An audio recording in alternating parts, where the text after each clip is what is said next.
حضور شیخ الاسلام professor doctor محمد طاہر القادری صاحب کے شاگرد رشید حضرت علامہ افضل احمد قادری صاحب کا بہت مدلل گفتگو اور خطاب سماعت کیا ہے۔ آج کے دور کے اندر اور بالخصوص ہمارے اس علاقے کے اندر جو ابھی انہی ایام کے اندر مختلف سوالات جو چلتے رہتے ہیں مختلف مقامات پر کہ تاجدار کائنات علیہ الصلوۃ والسلام معاذ اللہ استحامی نہیں کیا اختیارات اولیاء کے اختیارات پر آپ نے موضوع کا انتخاب ہی ایسا کیا کہ بہت سارے سوالات کا جواب مل گیا ہے۔ حضرین محترم، اس کے بعد سلسلہ نعت خوانی کا جاری و ساری رہے گا۔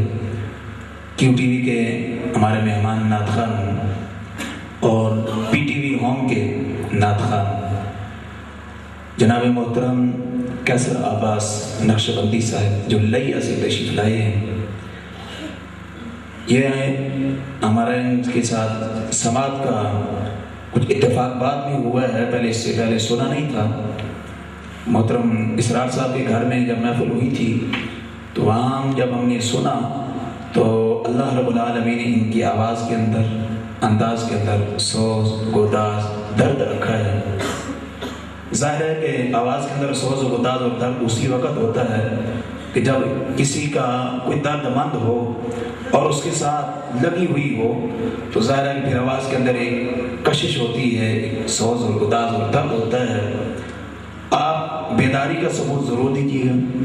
ہو سکتا ہے کہ یہ محفل آپ اس انداز سے سنیں کہ جس کا ذکر ہو رہا ہے آپ گنبد خضراء کے چھاؤں کے نیچے بیٹھے اسی کا ذکر سن رہے ہیں، پھر ایک سماع ہوگا۔ ہو سکتا ہے کہ اسی محبت بھرے انداز کے ساتھ کسی کے آنکھ سے کوئی ایک آنسو نکل آئے جو حضور کی بارگاہ میں منظور ہو جائے، اور ہو سکتا ہے کہ کسی کی دل کی تار گنبد خضراء سے ٹوٹی ہوئی ہو اور اس انداز درد بھرے انداز کے ساتھ نعت اور آقا علیہ الصلوۃ والسلام کے ذکر کو جب سنیں وہ ٹوٹی ہوئی تار گنبد خضراء سے پھر سے جڑ جائے۔ تو ہمارا محفل کا انعقاد کرنا، آپ کا یہاں آنا، نعت خوانوں کی نعت خوانی کرنا اور آپ کا سماعت کرنا مقصد پورا ہو جاتا ہے۔ محفل کا ایک مقصد ہوتا ہے کہ جو ہمارے کمزور تعلق ہے حضور کے ساتھ وہ سر نو مضبوط ہو جائے۔ نعرہ تکبیر، نعرہ رسالت، نعرہ رسالت، نعرہ رسالت، سراخان رسول۔ قاری ریحان حبیب سہروردی صاحب وہ بھی تشریف لا چکے ہیں، اب ہمارے دو خصوصی نعت خوان ہیں۔ قاری ریحان حبیب سہروردی صاحب اسلام آباد سے تشریف لائے، آپ سنیں گے معزوز ہوں گے۔ اسی طرح جناب محترم کیسر عباس نقشبندی صاحب کو سنیں گے تو انشاءاللہ العزیز آپ ضرور معزوز ہوں گے۔ بیداری کا ثبوت دیجیے گا اور بےقراری کا ثبوت دیجیے گا، اپنے اوپر کوئی کسی قسم کی یہ نیند کا کوئی غلبہ نہ ہو، اس طرح کا ثبوت نہ ہو۔ اب میں اس کے نقش جو ہمارے نکیل ہیں ان کے درمیان میں حائل ضرور ہوا ہوں، لیکن آپ کا ٹائم بچانے کی خاطر میں براہ راست ان کی اجازت سے ٹائم دیتا ہوں جناب محترم کیسر عباس نقشبندی صاحب کو کہ تاکہ تھوڑا سا ٹائم بچ جائے اور آپ کا تسلسل جو ہے وہ نہ ٹوٹے۔ جناب محترم کیسر عباس نقشبندی صاحب آپ کی نعروں میں تشریف لاتے ہیں۔ نعرہ تکبیر، ایک ہاتھ اللہ کے نام پر اور دونوں ہاتھ رسول کے نام پر۔ نعرہ تکبیر، نعرہ رسالت، نعرہ تحقیق، نعرہ حیدری، نعرہ غوثیہ، جشن عید میلاد النبی، سراخان رسول۔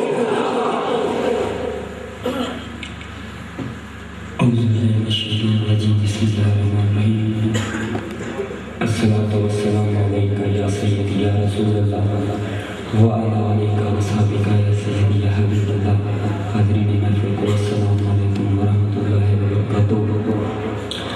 میں بھی مشکور و ممنون محترم شبیر قادری صاحب کا ان کے توسط سے آپ کے علاقہ میں دوسری بار حاضری ہوئی۔ اللہ پاک میری حاضری قبول فرمایا اور آپ سب کا آنا بھی۔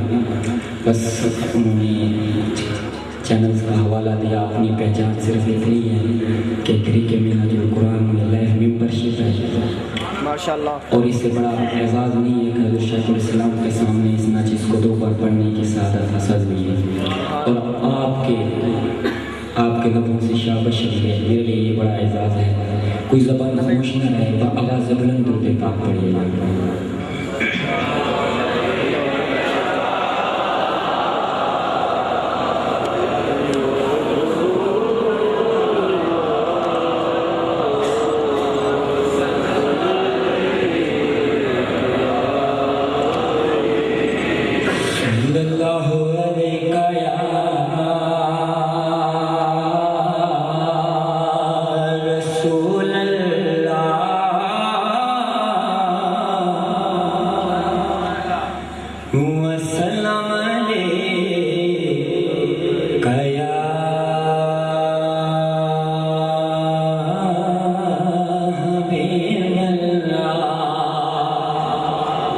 مل کر پڑھی صلی اللہ علیہ یا رسول اللہ وسلم علیہ یا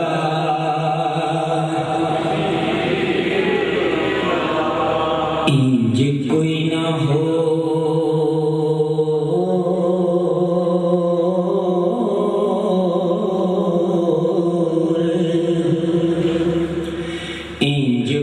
نہ ہو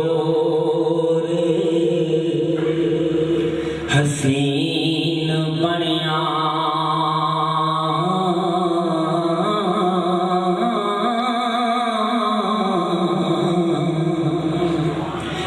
جیویں آمینہ پاک دا لال بنیا کڈ کے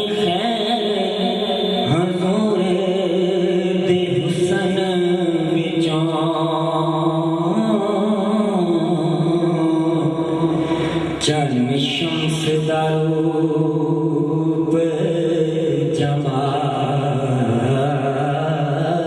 بنیا تے قیدی قرار لیا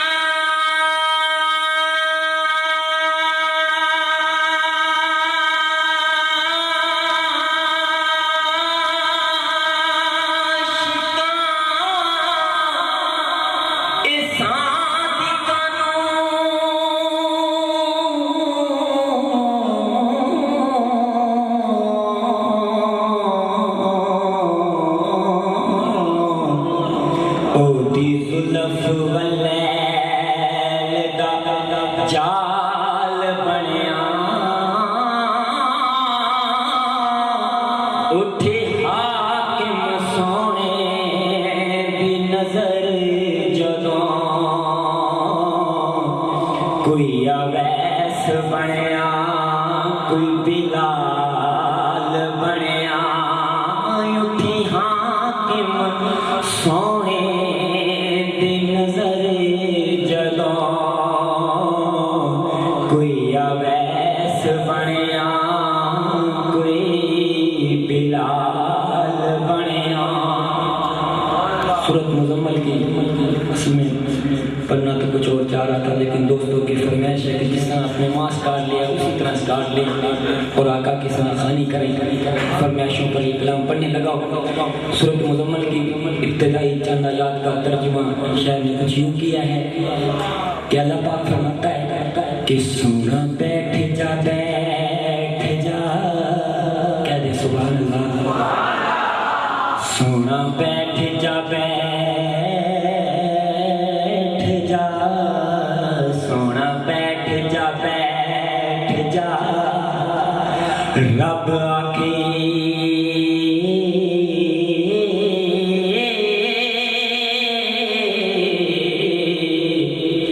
کدی چھوٹا قیام بھی کر لیا کرے او گل چھوڑ کے امت دی محبوبہ گل چھوڑ کے امت دی محبوبہ کدی ہور کلام بھی کرے